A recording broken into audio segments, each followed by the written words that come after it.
되는데 못했을 경우에는 이런 건데 이제 별도로 예전에 보면은 가락시장 같은 데서 이렇게 시장 경매 이런 데서는 중매인들이 자기들이 그냥 인쇄해가지고 자기들이 뚝뚝뚝 붙이는 거죠. 그걸 가지고 이제 인증 마크로 해가지고 왜 옛날에 받았던 것이 있으니까 그걸 붙여서 나가는 경우들도 이제 간혹 이제 걸리기도 하기도 했는데.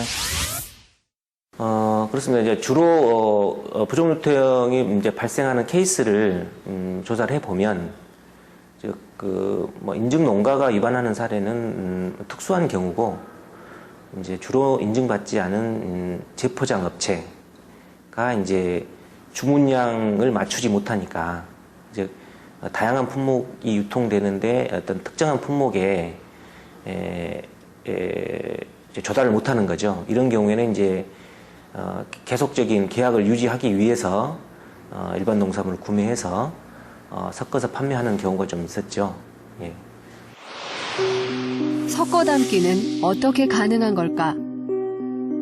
유기농을 비롯한 친환경 인증을 받기 위해서는 먼저 농민이 직접 신청을 하면 인증기관에서 흙검사 및 현장 조사를 한다. 검사를 통과하면 농민들은 인증서를 받는데 자신이 받은 인증번호를 가지고 개인들이 인증 스티커를 만들어서 생산품을 출하한다. 섞어 담기가 가능한 것은 농산물을 출하할 때. 인증받으신 분이 자기 포장재를 제공하면 결국 자기 제품의 이상 있는 제품에 표시가 되기 때문에 결국은 시중에 유통될 때는 자기 이름으로 되는 거잖아요. 그러니까 그거는 굉장히 위험하고 그런 위험성을 감수할까 하는 생각은 들고요. 농부의 말은 다르다. 옆에 새로운 사람이 부탁하면은 돈 1,000만 원 받고 안 해주죠. 근데 가족, 형제, 뭐 친인척 관계가 농업이 아까 말씀 어렵잖아요. 그 어려운 세상 뻔히 하고 빚더미 나고 하기 어려운 세상인데 이 자기가 그 판로가 있고 하다. 그거 주문이 많이 들어왔다. 그럼 네 거 갖고 와. 나도 돈 벌어야 되고 너도 돈 벌어야 되니까. 그게 잘못된 게 아니라 일반 사람들이 대부분 그렇죠. 실제로 행정처분을 받은 농가들 중 농산물 혼입, 인증 농산물과 아닌 것이 섞여 있는 경우가 가장 많았다. 문제는 약한 처벌.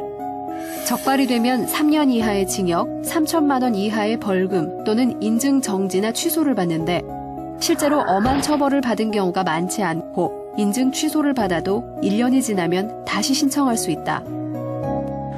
위반자의 제재는 필요합니다. 그런데 이제 그 제재의 수위가 이 법령의 목적에 맞느냐는 굉장히 중요한 사항이죠. 적절하게 조합이 돼야 되고. 근데 한 번의 위반으로 이제 뭐 수년간을 인증을 못하게 할 거냐 이런 부분은 이제 뭐 상당한 규제에 해당이 되기 때문에 이 법령 취지에 맞는지를 보고 이제 입법을 해야 되는 겁니다. 그래서 처벌이 약한 것은 민간 인증기관도 마찬가지. 현재 친환경 인증은 농산물 품질관리원과 민간 인증기관에서 하고 있다. 앞으로 민간 인증기관에서 인증을 맡고 농관원은 인증회사에 대한 관리 감독만 할 예정이다. 문제는 민간 인증기관이 잘 운영되느냐는 것. 3년 연속 적발된 곳도 있지만 적발된 인증기관 대부분은 업무정지 2, 3개월의 가벼운 처벌만 받았을 뿐 지정 취소 등 실질적인 처벌은 없었다.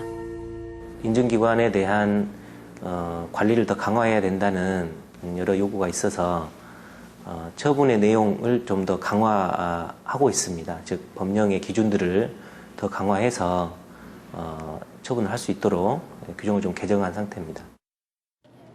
생산자가 아닌 포장이나 유통업자가 섞어 담는 경우는 어떻게 확인이 가능할까? 수도권의 한 대형마트.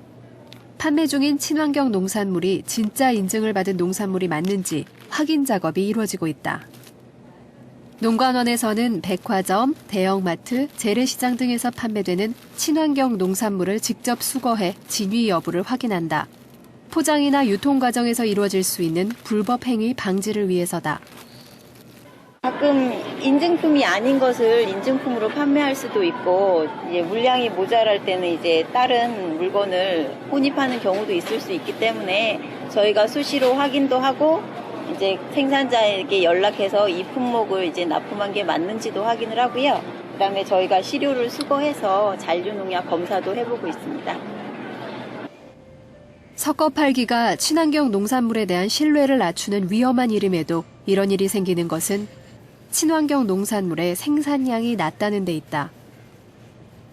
이러한 쪽 살기 어렵기 때문에 농민들이 유기농이건 친환경이건 관농법이건 진짜 이게 어떻게 보면 한 해 농사를 봐라 지금 갈아엎는 경우도 허다한데 자기 이제 진짜 농사지면서 빚 갚으면서 농사님 많아요.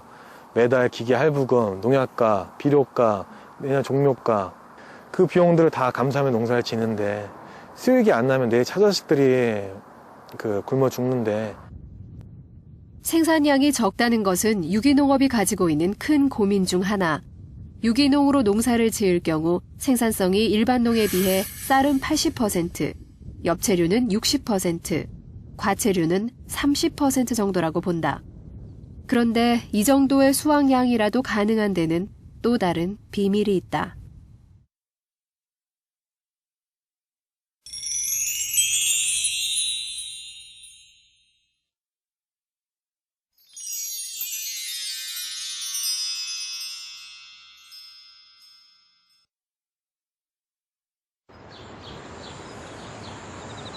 생산성을 높이기 위한 비밀은 바로 흙.